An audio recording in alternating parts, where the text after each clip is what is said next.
Sa pagpapatuloy ng kwento, muling nagkabati si Calando at ang kanyang gabay. Nang dahil doon magpapaalam na sana si Canole dahil wala na siyang pinuproblema. Kasi yung mga banta ng aswang, binaliwala na lang niya ito. Inisip niya na baka hindi na yun babalik dahil na rin sa tinamo nitong sugat mula sa kanyang kakayanan na kung tawagin ay sibat ng kalangitan. Noong palabas na siya ng bahay ni Calando, humahangos yung naging pasyente niyang babae na ginugulo ng mangbabarang na ermitanyo. "O iha, bakit? Bakit takot na takot ka?" Wika ni Canole. "Canole, sinusundan na naman ako ng ermitanyong mangbabarang. Nasa nabibinigay ko sa'yo?" "Hindi ko ho alam. Bigla na lang pong nawala paggising ko eh." Nang dahil sa nawawala yung gamit ng babae, nagagawa na naman ng ermitanyong mangbabarang na hawakan ang mga masiselang bahagi ng babaeng yun. Pinapasok ni Canole sa loob ng bahay yung pasyente, tapos lumabas siya ng bahay at kinausap niya yung kaibigang kapre ni Calando. Humingi siya rito ng pabor na kung maaari na huwag hahayaang makapasok yung ermitanyong mangbabarang dahil napakadelikado ng babae. Pumayag naman yung kapre, kaya si Canole ay nagpalipas munang muli ng ilang araw pa roon upang obserbahan yung babae. Kaya lang ang mali dito, dahil yung babae ayaw nang umuwi. Yung mga magulang naman nun ay nagsama ng barangay sa bahay ni Calando dahil ayon sa report ng magulang ng babae, itinanan daw ni Canole yung babae. Tawang-tawa si Canole sa senaryong yun. Bakit naman daw niya gagawin yun? Tsaka ang nagtatanan, nagsosolo sa isang bahay, hindi yung may kasamang isa pang lalaki. Ang lumalabas tuloy, gahasa ang pinalalabas ng magulang nun. Pero tinatanggi yon ni Canole, ultimong yung babae. Upang matapos na ang problema, sumama na lang yung babae sa kanyang pamilya at hindi naman na nagsampa ng kaso yung pamilya ng babae. Yung oras na yon, inaakala ni Calando na aalis na si Canole, pero hindi naman siya umalis.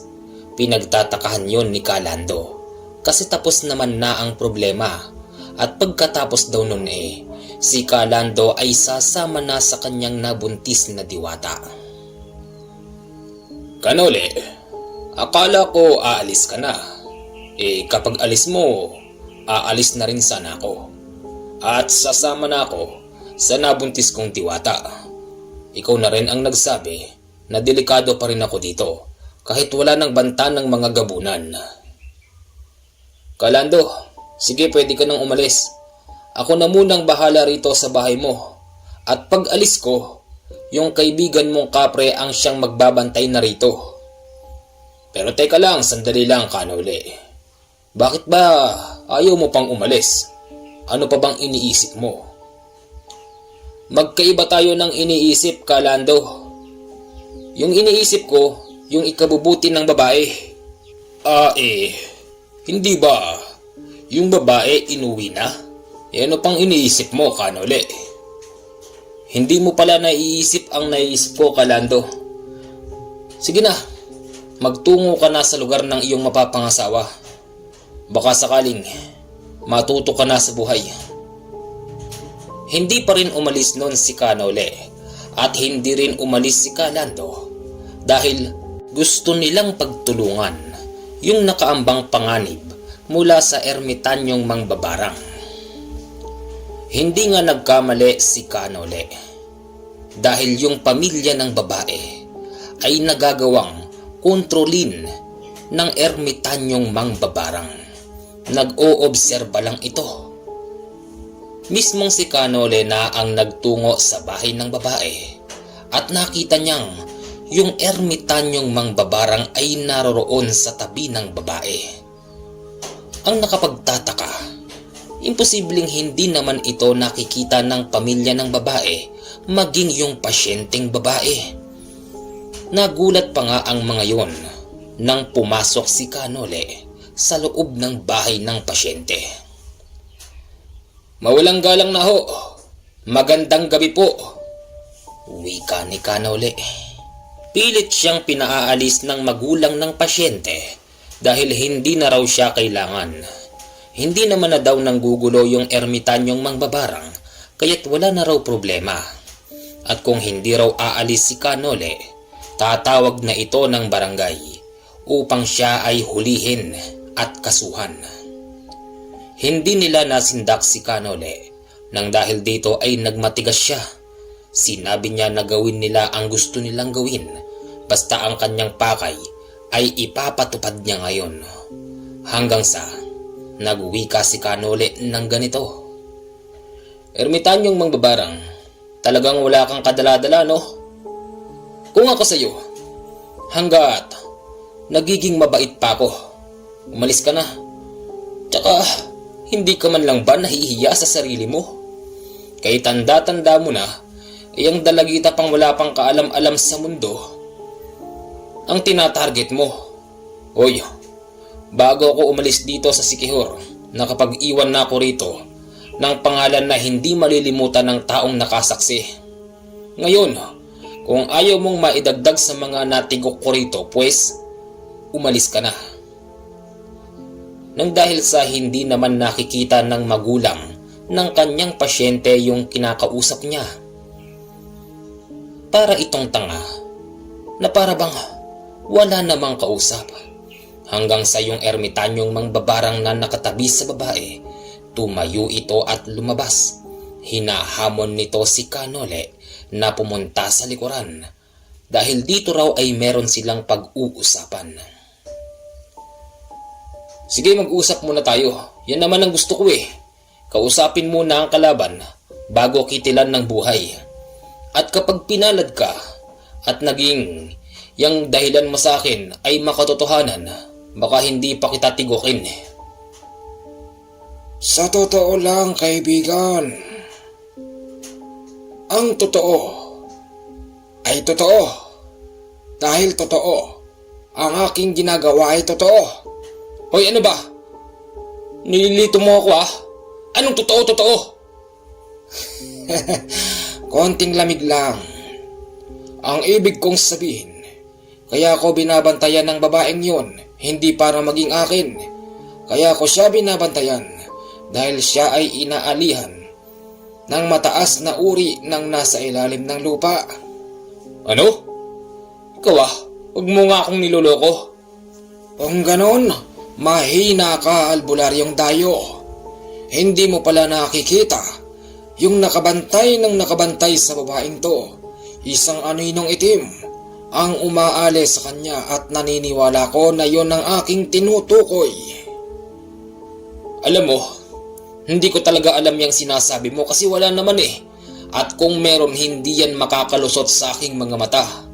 At kung sakaling makalusot man sa mata ko, meron akong kasamang mga gabay na siyang magsasabi sa akin na totoo yung sinasabi mo.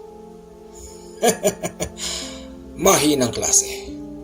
Akala ko ba malalakas ang mga naging mag-aaral ng tinatawag niyong Supremo? Nakapagtataka naman kung bakit tumatanggap siya ng mga mahihinang katulad mo. Ano ka ba? Bertud ka ba o hindi? Bakit pati ang aming Supremo binabanggit mo? Wala kang galang, ha? Alam mo bang buhay pa siya hanggang ngayon? Naririnig niya yung sinasabi mo. Anong taon pa lang? May ilang taon pa siyang gugugulin ngayon sa mundo. Ang hindi mo lang alam, kaming kanyang mga dating mag-aaral na nagsolo na hanggang ngayon ay binabantayan pa rin niya sa pamamagitan ng kanyang mga pinakakawalang presensya. Kaya't huwag mong mababanggit-banggit dito ang aming Supremo dahil salita lang nun ay kaya ka ng kitilan ng buhay. O di nasa na siya? Bakit hindi ka humingi ng tulong sa kanya nang malaman mo ang aking sinasabi, Dayong Albularyo? Hindi na kailangan yun dahil alam kong naririto siya sa bawat laban na aking pinupuntahan. Alam kong kasama ko si Supremo. At saka isa pa, huwag mo akong pinagluloko dahil hindi mo ko kayang lokohin. Batid noon ni Canole na niloloko lang siya ng ermitanyong mangbabarang. Nang dahil dito, hinamon niya na ito ng duelo at sinabihan niya yung ermitanyong mangbabarang na huwag siyang mamaliitin dahil parehas mang hindi masukat ang kanilang kakayanan. Alam ni Canole na siya pa rin ang mananalo dito. Huwag mo akong pilitin. Marami na akong pinatay na albularyong katulad mo. Kaya huwag kang maggaling-galingan dahil wala rito ang iyong maestro. Presensya. Walang kwenta ang presensya niya dahil hindi nun kayang gumalaw dito sa labanan na ito. Yon ang akala mo. Kung inaakala mong ang presensya ng aking maestro ay hindi kayang gumalaw, diyan ka nagkakamali. Kusa yan gumagalaw kapag kanilang nakikita na ako ay nahihirapan na sa laban. Ngayon, inuulit ko na kung hindi ka makikinig sa akin pues bago ako umalis ng Sikihor, totodasin na din kita. Ang hindi alam ni Canole, habang sila pala ay nagsasagutan, ginagamit na ng ermitanyong mangbabarang ang kanyang abilidad. Hindi nito alam na meron na palang mga maliliit na simot-simot ang nasa likuran ni Canole na kapag nakakuha ito ng pagkakataon, dadaan ito saan mang butas ng kanyang katawan. Nililibang lang nito si Canole. Tapos kung ano-ano na ang sinasabi na kesyo mahina siya, mahina ang lahat ng mga kasama niya at mas lalong mahina raw yung kanyang maestro. Ganon na. Ang hindi naman din alam ng ermitanyong mangbabarang na yung gabay ni Canole ay nakamasid lang din at nakikita nito yung mga paikot-ikot na simot-simot na pinakawalan ng ermitanyong mangbabarang. Sa totoo lang, mas delikado pa ito kesa sa mga una niyang nakalaban sa Sikihor dahil tangan pa rin nito yung pagiging isang ermitanyo, samahan pa ng kaalaman sa pangbabarang. Hindi binabaliwala ni Canole ang kanyang kakayanan, nang dahil dito ay ipinauubaya niya rin muna sa kanyang mga gabay yung mga hindi nakikita at nararamdaman ni Canole. Kanina pa tayo rito nagsasagutan. Ano na? Bakit hindi ka pa gumalaw, ermitanyong mangbabarang? O di gagalaw na. Yung ermitanyong mangbabarang ay may hawak na tungkod. Yung tungkod na yun ay hinagis nito sa itaas. Nang sundan ito ng tingin ni Canole, nagulat na lang siya dahil kumalabog ang kanyang lalamunan. Sinuntok na pala siya ng ermitanyong mangbabarang. Napakabilis ng pagkilos nun, halos hindi naramdaman ni Canole. Sunod-sunod ang pagbira sa katawan ni Canole hanggang sa ito ay bumagsak na sa lupa. Sinamantala naman ng mga simot-simot na lumilipad. Tinangka ng mga ito na pumasok sa bunganga ni Canole, mabuti na lamang at nakabantay ang kanyang mga gabay. Hinalipaw daw ito ng kanyang latigo, kaya't hindi tuluyang nakapasok yung mga simot-simot at ang humampas nun yung gabay ni Canole. Nagulat pa nga noon si Canole kasi akala niya siya yung lalatiguhin ng kanyang gabay. Pero yung mga simot-simot pala.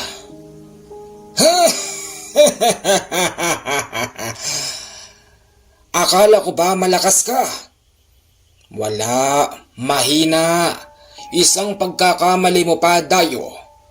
Natitiyak ko sa'yo na ikaw ay dito maibabaon. Ang sinasabi pala ng ermitanyong mangbabarang na kapag hindi napansin ni Canole yung lumilipad na tungkod nun, tatama ito sa kanya. Mabuti na lamang ay alerto ang kanyang mga gabay at yon ang sumangga doon. Sinangga nga ng latigo ng kanyang gabay yung lumilipad na tungkod ng ermitanyong mangbabarang, kaya ito nasawata at muling sinalo ng ermitanyo. Sino bang nandyan? Kanina ka pa. Magpakita ka sa akin.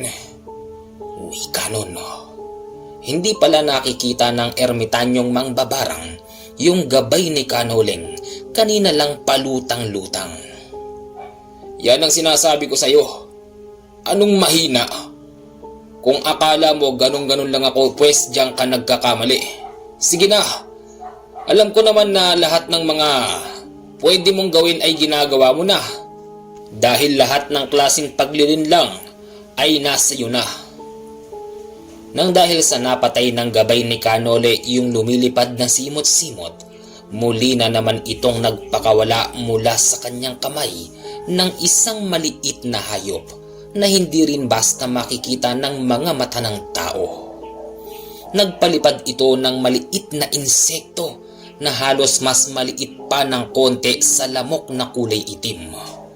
Akala siguro nun ay hindi ito napansin ng gabay ni Canole. Muli na naman itong papasok sa bunganga ni Canole habang siya ay nagsasalita.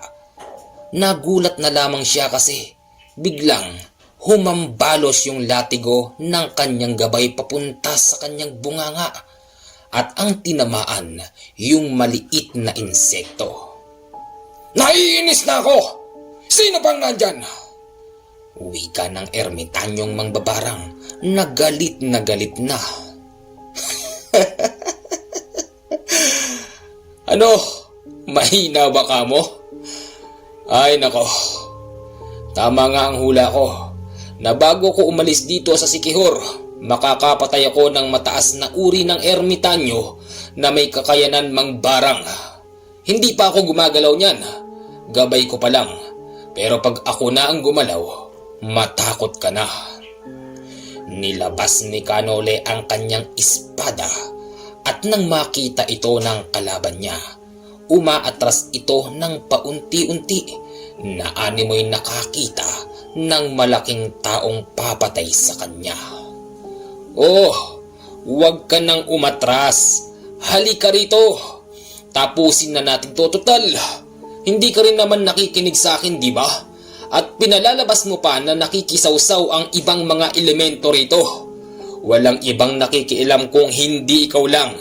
Hindi ako makapapayag na ikaw ang makikinabang sa dalagitang yun. Ganun ba? Oo, ganun nga.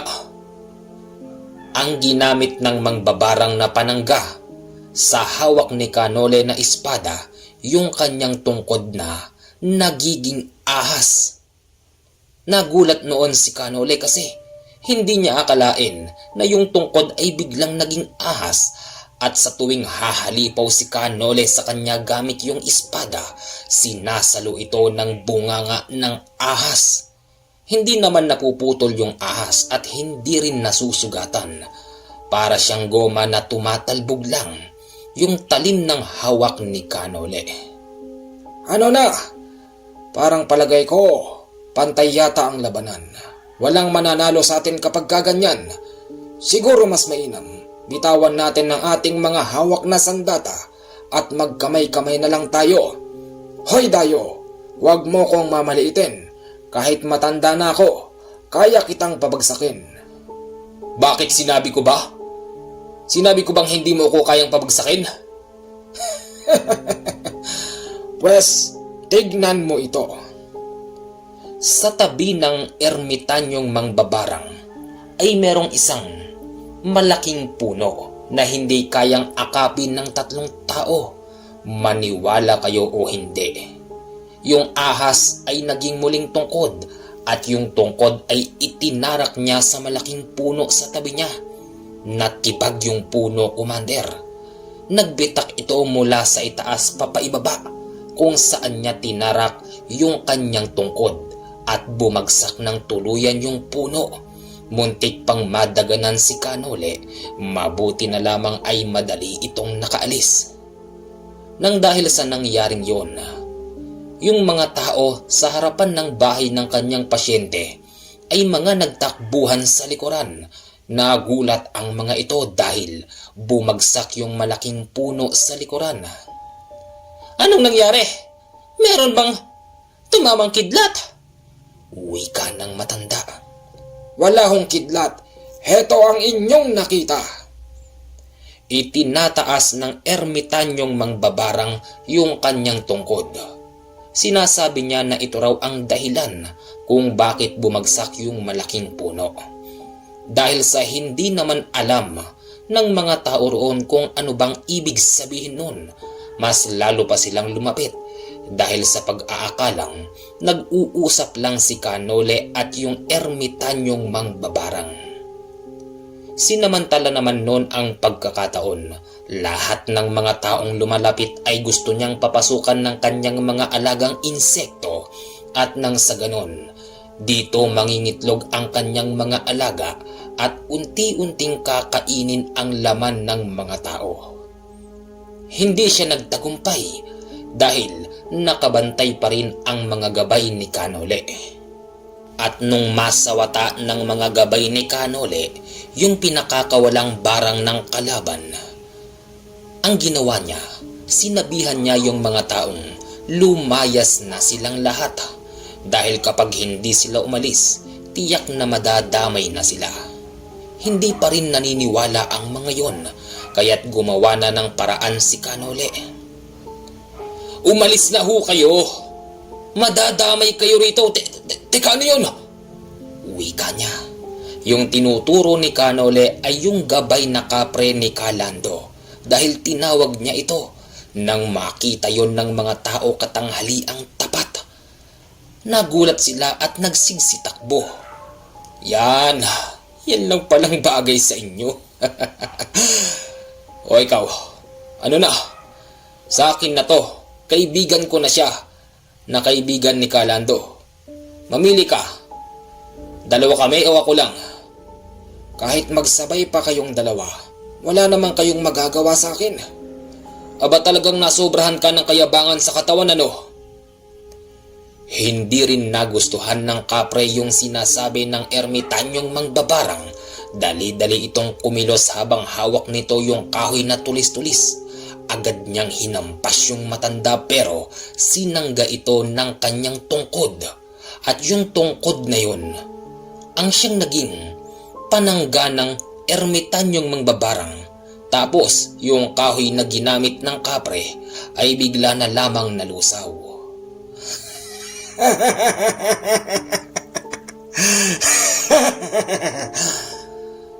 Ano? Lalabang ka? Ha? Wala kang magagawa. Kung dadaanin mo ko sa lakas, hindi ka uubra sa akin. Kung dadaanin mo ko sa espiritual na lakas mo, ay mas lalong hindi ka uubra sa akin. Kaya't kung ako sa'yo, huwag ka nang makialam, kapre, dahil mamamatay ka lang. Wika niya. Yung kapre ay umusal sa kanyang isipan. Tapos narinig ito ng kalaban nang dahil dito binasag niya ito gamit ang kanyang orasyon.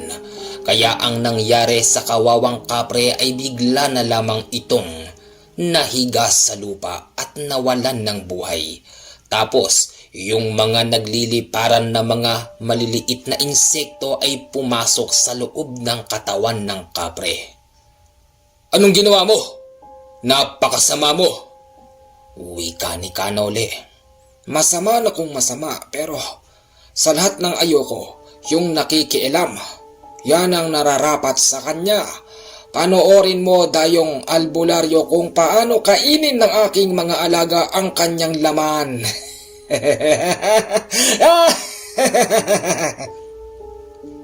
Napakalakas ng pagtawa ng ermitanyong mangbabarang. Sa punto na yon ay halos inabot na sila ng gabi. At walang kahit sino mang mga tao ang nakiilam sa kanila. Madilim na, Dayo. Sa punto na to, liyamado na ako sa labanan. Ibang klase ka rin, ano? Hindi ka pa rin tumitigil. Kung ako sa'yo, umuwi ka na lang sa inyo. Dahil ang mga taga Siquijor ay hindi birong kalaban. Bibigyan pa kita ng pagkakataon upang makita mo ang iyong pamilya. Hoy, ano bang sinasabi mo? Ha? Hindi mo ba alam na kapag gabi na, mas malakas ako? Hindi naniniwala ang kalaban ni Canole sa kanyang sinasabi. Hindi niya alam, dito na siya humingi ng tulong sa presensya ng kanyang maestro. May nakita siyang maliwanag sa taas ng puno ng saging. Inakala noon ng kalaban ni Canole na heto na ba yung presensya ng kanyang maestro? Kaya't natawa ito ng napakalakas at hinuhusgahan. Wala naman daw kwenta yung presensyang pinagmamalaki niya. Pero ang totoo nun, isang malaking salagubang pala ang lumiliwanag doon at hindi ito kaano-ano o kilala ni Canole. Ang siste, nasa likuran na pala ng ermitanyong mangbabarang yung presensya ng kanyang maestro. Hindi niya ito nararamdaman. Ang ginawa nun ay ginapos yung ermitanyong mangbabarang at nagtataka ito kasi bakit hindi raw siya makagalaw. Lahat na ng usal ginamit nito pero hindi siya talaga makawala hanggang sa lumapit si Canole at muli niyang binunot ang kanyang espada at sumigaw ng ganito. Katapusan mo na! Wika niya. Walang kaano-ano. Tinigpas niya yung ulo ng ermitanyong mangbabarang at nagawa pang humarang ng kanyang tungkod na naging ahas pero wala itong nagawa ng hawakan ng kanyang gabay yung ahas na tungkod. Putol na ang ulo ng matandang ermitanyong mangbabarang. Tapos na ang laban dahil hindi na ito humihinga. At nung makita ni Canole, may lumalabas na usok sa kanyang katawan tapos may mga iba't ibang boses ang mga nagsasalita roon. Pakawari niya, doon nang galing sa loob ng katawan ng matandang yon yung mga nagsasalita. Sinabi na lang ni Canole yung mga katagana, malaya na kayo.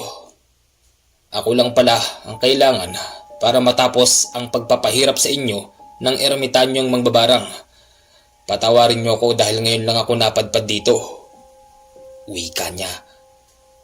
Matapos nun, bumalik na siya sa loob ng bahay ng kanyang pasyente. Okay na yung babae. Hindi na ito umiiyak. At ang pinakamatindi, hindi pala nila alam yung nangyari sa likuran ng kanilang bahay. Niwala nga raw silang narinig na nag-uusap o nagsisigawan doon. Kaya pala, wala nang nakiilam pagkatapos palayasin ni Canole yung ibang mga tao dahil yung mga nakakita pala ay mga may lahi ding mangkukulam. Kaya pala nakita nila ang pangyayari dahil yung mga taong nakikiisyoso kanina ay meron ding mga kaalaman. Mainam naman po kung magaling na ang inyong anak.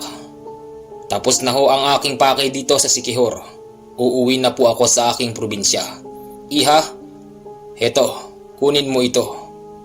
Ano ho ito? Kunin mo yan na kung sakaling meron pang magtatangka sa'yo, ay magagamit mo yan. Ito ang lagi mong pakatatandaan. Wag na wag mo siyang iwawala, ha? Opo, mag-iingat po kayo pag uwi. O sige, maraming salamat iha. Pag uwi ni Canole sa bahay ni Calando, wala na si Calando. Tuluyan na niyang nilisan yung lugar na yon. At yung kaibigan niyang kapre ay kanya na lamang pinagpe-pray dahil ito ay namatay sa labanan dahil siya ay nagulangan ng isang mangbabarang na ermitanyo. Okay, guys, part 3 po ito. Meron pang isa, ha? Pasensya na po sa nag-aabang sa Lolo Baltasar at di pa po natin ina-upload. Pero i-upload pa rin natin yan. Antay lang po kayo. Siya nga po pala, napapansin ko sa comment bakit hindi raw nila alam na meron ng part 2. Kaya kung ako po sa inyo, lagi nyo pong i-check. Kasi maaring hindi po dumadaan po sa inyong mga cellphone na kapag ako'y nag-upload. Dapat po nanonotify po kayo eh. Hindi ko alam kung bakit ganun. Yun lang po ang payo ko. I-check nyo na lang po. Salamat. Sa